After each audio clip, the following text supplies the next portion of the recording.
Kwanza kabisa ninaitwa Katibu Jane Richard Chaula, ni katibu wa UWT wilaya ya Mbozi. Ninaweza kumzungumzia mkuu wetu wa wilaya ya Songwe, Solomon Itunda, kwa namna ya pekee kabisa.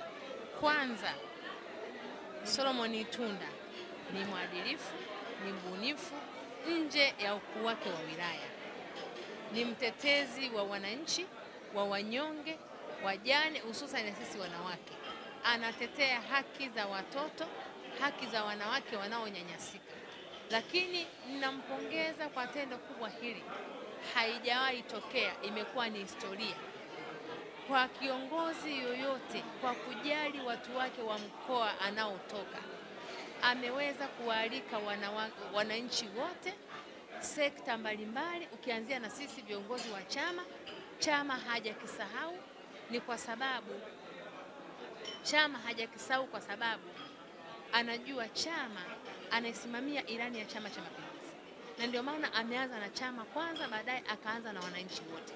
Kwa hiyo tunafurahia hili tendo alilolifanya, ni tendo la kiungwana sana. Si wenyewe tunajitafakari, hatuji kumpata mtu kama huyu Solomon Itunda kwa namna ya kipekee aliyofanya, kuwatoa watu mbali kutoka Songwe mpaka kuwaleta Dar es Salaam. Kuna wengine hawajaifika Dar es Salaam, lakini kupitia Itunda wamefika Dar es Salaam, wameona mambo mbalimbali.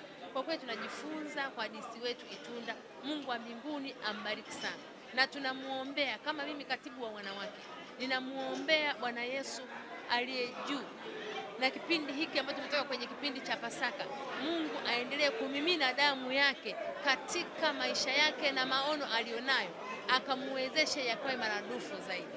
Baada ya kusema tunamshukuru sana, katika sherehe hii watu wamejaa, wamefurika, tunafahamiana sana. Je, hivi ni Itunda? Lakini kila mtu anasema nimekuja kwenye sherehe ya DC wetu Itunda. Hakika Mungu ambariki sana.